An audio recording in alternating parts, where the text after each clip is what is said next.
The Russian army has lost at least 211 armored vehicles trying, and so far failing, to surround and cut off the Ukrainian garrison in Avdiivka, just northwest of Russian-occupied Donetsk city in eastern Ukraine. Ukrainian analysis group Frontelligence Insight scrutinized satellite imagery and verified all 211 wrecked and abandoned vehicles.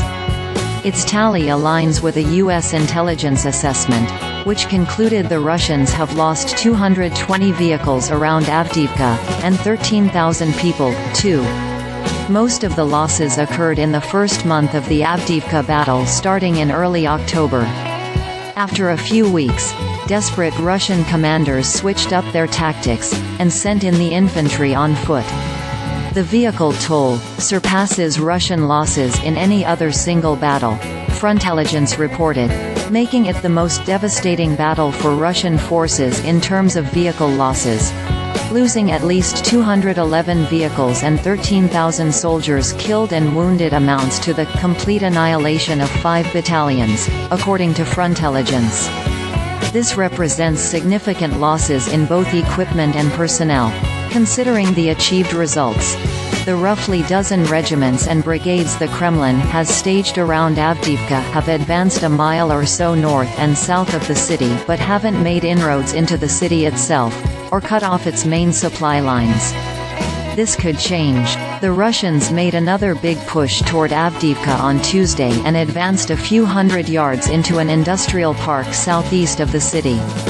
They also escalated their around-the-clock drone attacks on the roads into Avdiivka.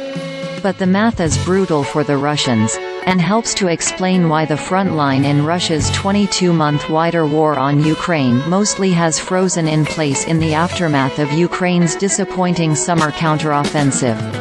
Neither army can advance very far, very fast across dense minefields and pre-sighted artillery and drone kill zones.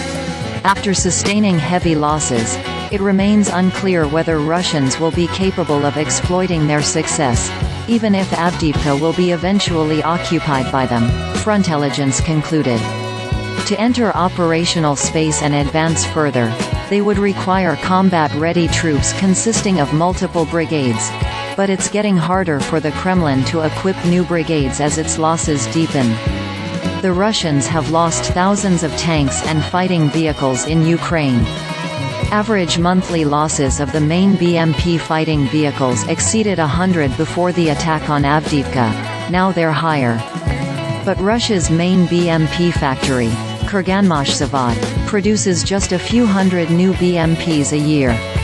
And reserve stocks of older BMPs are running low, too.